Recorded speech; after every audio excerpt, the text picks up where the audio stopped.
Well, as of this recording, it is now the holiday season.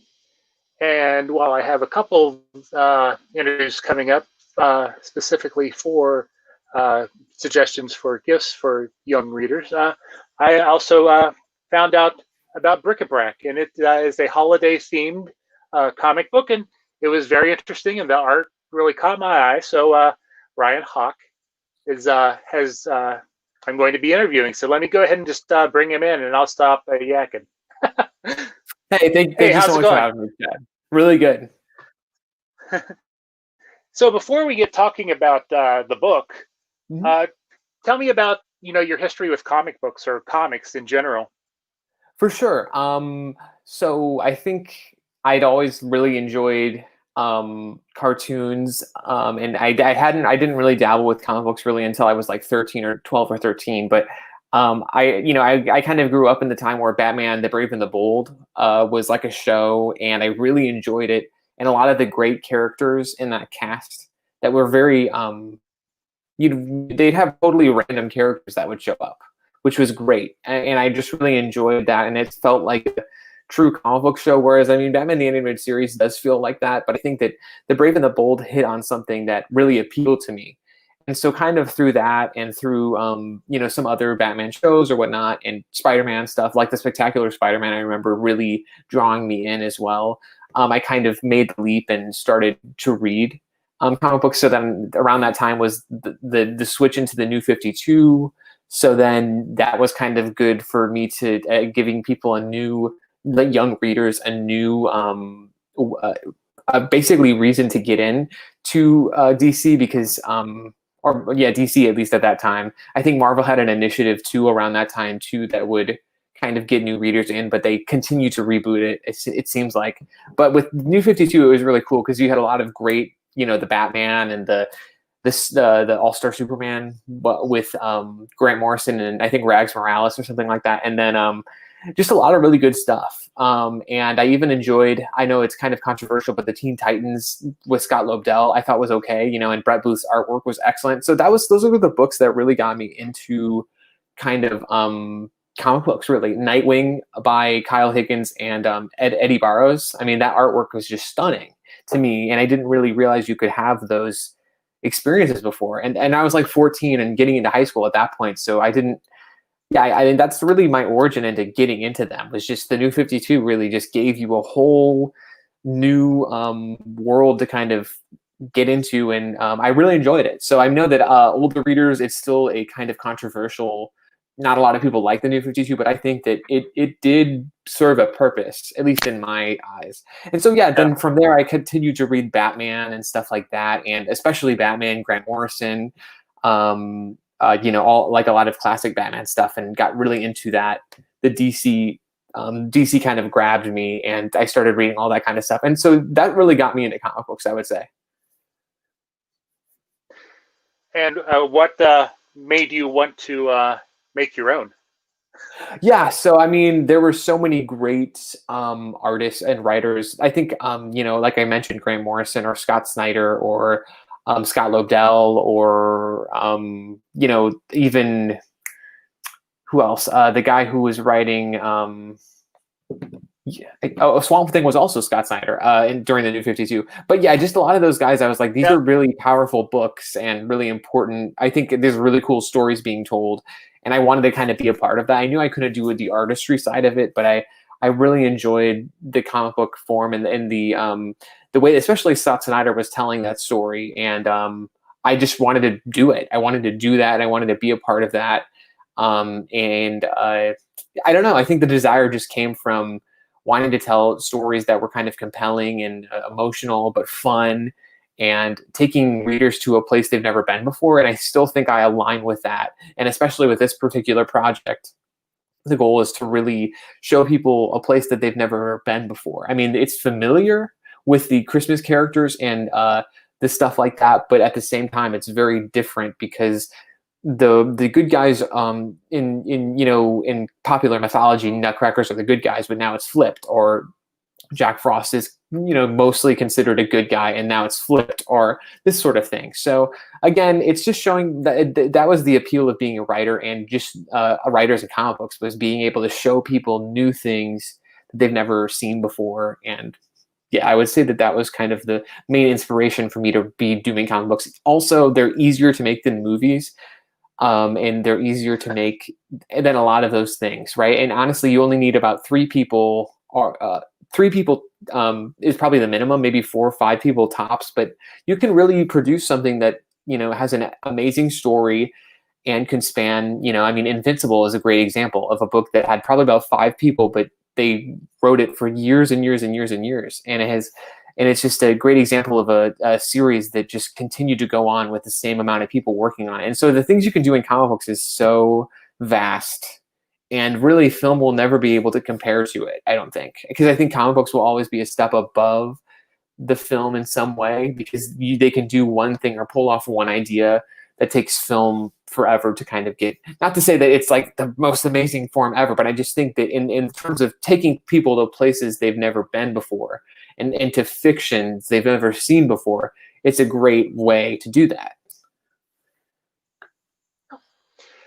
And so, what was the well? What is BRIC-a-BRAC about, and what was the inspiration? Let's go at it that way.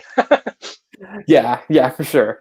Well, it's deeply a Christmas story, but it is really inspired by a lot of Christmas specials, a lot of Christmas mythology.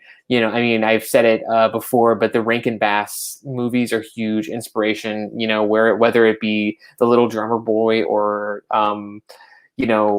Rudolph, of course, or Rudolph Shiny New Year, or The Year Without a Santa Claus. Though that mythology that they created is really awesome. I think it resonates with a lot of people, and it's really cool. Yeah, this is the first issue, yeah, and so that was really some of the inspiration that I was pulling from, and then again the desire to create something new that people haven't seen before. So kind of a fully realized world.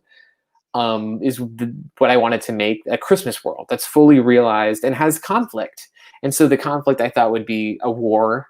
Mm-hmm. And then again, and then another desire was to show a young character kind of going through a journey, kind of going on a hero's journey, which you see in a lot of Christmas movies, whether it be The Polar Express, which I think is a great movie. And I think it's controversial, but I think it's a great movie. Kind of creepy. It's kind of creepy, but I think the story there is really powerful. And whether it's executed in a great way or not, and the songs, you could take them or leave them, but the story is powerful. And so and our character kind of goes on that story too. And it was kind of the desire to tell that a similar narrative, but in a way that's more exaggerated, because obviously this character lives on a planet Christmas. It only it almost requires you to kind of take it a little bit more dramatically. So he's at the beginning, as you see in the first issue, he's isolated on his own little island, and he doesn't know anything about the planet. And then because he's being protected by the fairy god, the Sugar Plum Fairies, because they it's a war going on, so they've collected some of the children and kept them safe. But unfortunately, their little base gets taken over by the Nutcrackers. And then Garret is forced to leave that area, leave that threshold, and kind of have to go out into the world and figure out how he's going to find his friends who have been kidnapped, and hopefully save Planet Christmas, because things are falling apart. And so it's kind of an exaggerated version of that Polar Express story, which is similarly the same. And so the desire to kind of mash those characters together. And then also, I would say, Scrooge kind of has a thing in this. The Ghost of Christmas Past, Present, and Future are in this. It's a conglomerate of these kind of really epic, in my eyes, great stories that are holiday stories. And so that was where the idea came from. And so, tell us a little bit about the story. Who are you've kind of already mentioned some of the characters. Yeah. But, who are the main characters, and Yeah, so the main characters are actually on my shirt here. So the Garret is a kid here, the young kid, and then Marie is the young kid we're talking about, and then Marie is kind of the older figure who guides him through this world. because she's obviously there is a war going on, so she's much more capable than he is, and she can help him do that, right? And he's you know, he doesn't have any skills with fighting nutcrackers or anything like this, but she does, and so you know, it helps the traversal in terms of going places. She helps him, and she also kind of they fight. They kind of fight in terms of their ideas of who Santa Claus is or who Father Christmas is are different, because to Marie, Father Christmas is an epic war hero, which is true. He is. And to Garret, who doesn't really know anything about the planet, Father Christmas is just, you know, a nice man who has, you know, who gives presents to him on Christmas and who spreads joy throughout the world. But really, Marie's version of him is much more complicated. And so there's that clashing, but they're friends, and so those are our main two characters. We have other characters like our main Nutcracker, who's kind of our main antagonist, General Almond. I had the book near me. I don't know. Oh, here it is. The book. Yeah, this character here, General Almond, the main antagonist. And so he is, you know, he's kind of going about the world trying to take the Christmas spirit for reasons we will find out in issue 2. And he's, yeah, the main antagonist. And then we have a lot of other characters too introduced in issue 2, such as Jack Frost, who is again our Scrooge character, a redemptive character, kind of going in with that theme about how there's a lot of great characters in Christmas stories that, you know, they're really mean at first, but then they become really nice. And it's through some event that kind of carries them to that point, kind of a tragic event that made them angry, and then they, you know, kind of subside and become not, you know, probably one of the kinder characters. I mean, there's so many great examples. The Winter Warlock from Here Comes Santa, or Santa Claus is Coming to Town, or obviously Scrooge, or you know, so many. So yeah, those are the main players, I think, in the story. There's a big sandbox when you are talking about Christmas characters. Oh yeah, absolutely. And yeah, there's a massive sandbox of, you know, and there's a lot of things that's been overdone. You know, I think that, you know, the bad Santa idea, or like the Santa who's the killer, it's been kind of overdone. So my attempt was to kind of make, and I think it's really cool to have a Santa who's epic and stuff. And there's no doubt that my Santa, if you've seen images of him, he is like a very you know, strong, very capable kind of guy. But but I also wanted to tell a story that's not about like a different twist on Santa. It's really about Christmas. It's about what, you know, Christmas makes you feel like. I haven't seen a Christmas special like in the form of a Rankin Bass movie in like a long time. And or like the Polar Express, I think might be the last one I think I've really seen that captures that like essence of what Christmas is, you know, can kind of be about in some ways. So I don't know, or that childlike innocence of Christmas, I think, is the most important thing. And so that's what we're kind of trying to do with this book. So let's talk about the art team, or the rest of your team. Who's the artist, and, you know, how did you you know, come to find out about his work, and what was it about his work that kind of, you know, that spoke to you and said, this is the right, you know, person for this story? Oh yeah, well, our main artist is Raphael Sam. He's the interior artist, and he is a really excellent artist. And I think the moment I looked at his work, and it wasn't like I was ever planning on doing this. I mean, I wanted to do a story like this, but I don't usually write the scripts before, like I didn't write the script before I met him. I wrote it after I saw his work, because his work really did inspire me to, you know, when he said he wanted to collaborate with me, which was like 2 years ago now, because I went on ArtStation and found him, which I do with all of my artists and friends, is I find them on ArtStation or Instagram. And basically what happened was that, you know, he said, yeah, I'd like to collaborate with you. And I saw his art, and I kind of saw a story that has kind of been playing around in my mind since I was very young, you know, since I've really loved Christmas. And so I started to develop it. And yeah, his artwork just really works for it, because we're going not only for that classic Christmas feel, but also we're adding fantasy, we're adding maybe obviously sci-fi, which will come later into play, because where we have a conflict on Planet Christmas, there's also, in the second issue, it'll be revealed that there's also kind of places outside of Planet Christmas that are trying to involve themselves in Planet Christmas. You know, whether it be there's people manipulating the Nutcrackers basically who are not from Planet Christmas. And so there's again maybe even a sci-fi element too, and he just hits all those marks. He's an excellent artist, and I just love his work. And he always adds little details that you don't notice at first, but then you kind of notice them when you look back at it again. Just little characters doing a fun thing, or, you know, maybe just little details. And so he is our main interior artist, and he is just awesome. And then we have Tom Barton, who's done the covers and stuff like that. He's done this cover. He's done this. He's done this. This is going to be the variant of issue 1 when it gets reprinted. He did this, and he's did the main campaign image of Jack Frost. And he's also going to be doing the backup story of this comic book, because there's going to be a 5-page backup story, which will give more insight into the war on Planet Christmas and stuff like that. So Tom and I have been collaborating. Actually, we met in an anthology several years ago. I just saw his artwork in an anthology, and I really loved it. And I just reached out to him, and that was our connection. So it's kind of an old school way to meet, because you'd think that you would meet on Instagram, but that's how I met him. And so there's that. And then another one is my friend Milton, who did the designs of the book. He created the logo. He did this, and he kind of, you know, we kind of went for a little golden book design on the first issue. If you can see it probably in the PDF, but these like little edges and this is very indicative of those little golden books or little children's storybooks that are Christmas themed, right? So they have kind of like, I don't know if you've ever seen this before, but yeah, so he's helping us. Yeah, exactly. He's helping us with that. And he also contributed some pages to the story as well. So it's going to be fun. It's a really great team of people that I've worked with for a long time, which I realized I've had relationships and friendships with these people for almost three years. So it's just, this project has grown, and it's growing, and hopefully next time we'll have we'll even be able to do more pages and kind of expand. But it's just been fun to kind of reconnect with people who I've worked with before.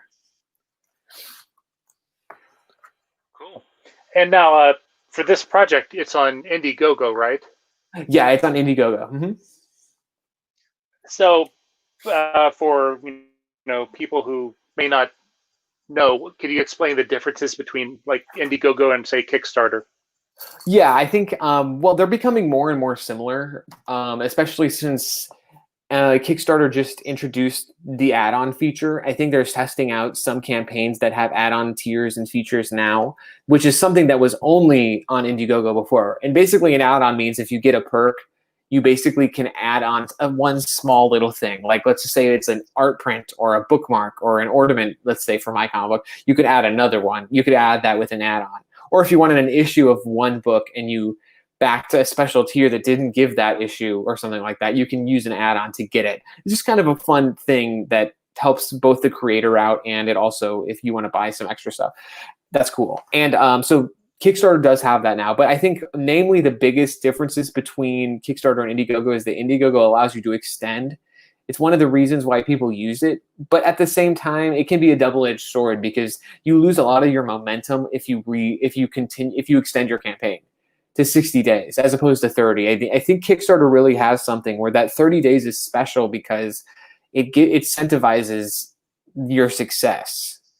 Because like if you are, in those 30 days, and if people know you don't have the opportunity to extend, I think people will try to help you. Even if they can just give you $1, they'll still try to help you in some way. So I think that there's that incentive on Kickstarter that I think does work. And I think Kickstarter probably has a higher rate of success because of that. I mean, I'm not sure, but it seems like they might. But also Indiegogo, another difference is that it has in demand. So once you finish funding your book, if it's successful, you can have the opportunity to basically make a store where people can buy the books although you're done. Whereas on Kickstarter, if you're done, you're done.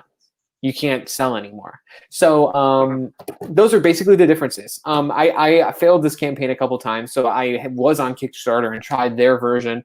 And then I came back to Indiegogo and did a whole bunch of flip-flops.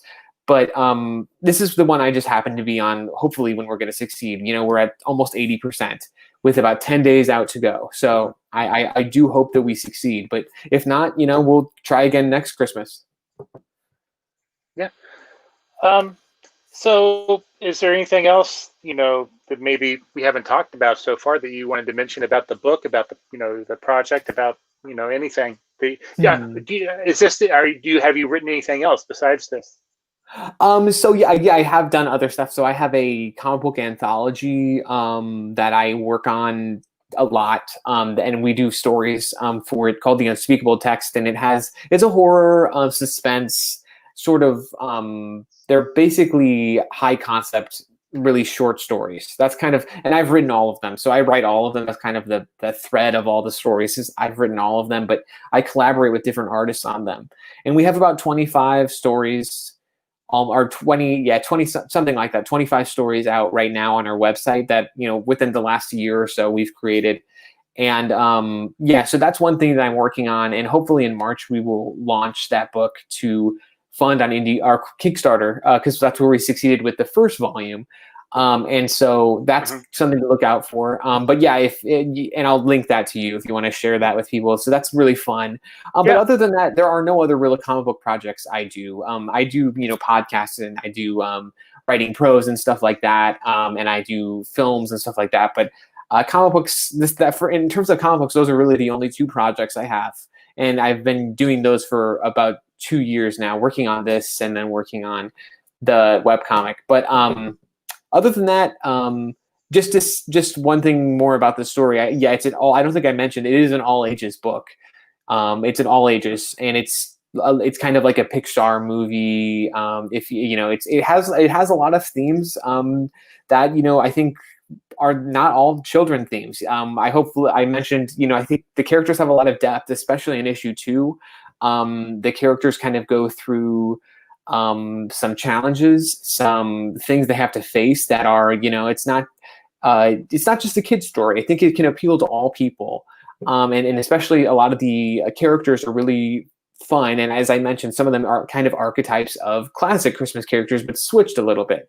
So all in all, yeah, I think that people will really enjoy this book. And if you like great artwork and an epic story, and kind of, again, an amalgam of all the Christmas things you love, but kind of in a different way, you will like this story. I think. I'm confident you will. So are you envisioning the complete story as like a limited series? Yes. So it's going to have one more ongoing series. Yeah, it'll have one more issue. This specific, like the first. So it's this first thing. There could be a BRIC-a-BRAC 2. You know, potentially there's another threat that comes to the planet, or maybe there's something else happening. I could definitely see that happening, and then maybe our main character is older. But as of right now, there's only 3 issues in this first outing. So this arc, I guess you could say. Mm-hmm. And so how did you come up with the name BRIC-a-BRAC? Because when I hear a BRIC-a-BRAC, and this is coming from, I have a 4-year-old son, and we were watching the Sesame Street Christmas special, and Grover's selling BRIC-a-BRAC and thingamajigs. So how did you come up with the title? Yeah, well, it is actually from another Christmas special. It's actually from The Nightmare Before Christmas. He says that too. That's one of the. I mean, that's where I got the name from. But Jack says, you know, he's trying to investigate. You know, he's in his like little tower, and he's trying to figure out, you know, what Christmas means to him, and what does it mean, and what's the appeal. I think it's before he meets with the townspeople, and then. You know, and again, we're trying. The word just basically means, you know, an amalgam, a mix-up of random things, you know, that they don't really have anything to do with each other. So that's kind of the idea of the story. It's the idea of what we're trying to go for with connecting all these Christmas things that people love, that have stood the test of time, like Rudolph, or like these amazing Christmas specials and Christmas characters like Scrooge, or and then flipping them and making them different. So it's a fun word, and it embraces the spirit of what we're trying to do.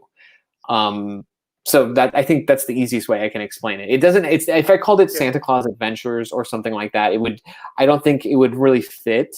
Because I just think that what we're trying to do is create a massive fictionalized universe that tries to kind of touch on a lot of the classic Christmas things that we know about.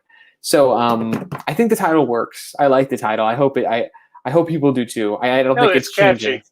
Yeah, exactly. I think there's nothing else that has a name like it. So I think that if it could stand on its own, that would be great. Now, you've mentioned a whole lot of Christmas specials. Is there like one that you like certainly have to watch each year? Like, yeah, as soon as Thanksgiving hits around here, we're watching Muppets Christmas Carol. Yeah. This year it's a Muppets Family Christmas Together. Yeah. Oh man, I've been watching so many already. So I just finished watching one, but yeah, I think my favorite that's kind of like on a serialized like television show, because there's so many, but I think the Batman animated series one has a special place in my heart. And there's two, but I think it's the Christmas with the Joker, I think is one of my favorites, because it's so simple and fun, but yet I love that episode. And then I think there's a lot of good ones. The Codename Kids Next Door. If you've ever seen that show, they have an amazing Christmas special too. And I think I was just watching. There's so many. I grew up in I in the 2000s, so this is why kind of a lot of these shows are familiar to me. Like Fairly Odd Parents has a great holiday special, or SpongeBob has a great. But there's so many great movies too. So again, I mentioned the Rankin Bass stuff, Rudolph Shiny New Year, or Here Comes Santa Claus, Santa Claus is Coming to Town, which has amazing music, great songs.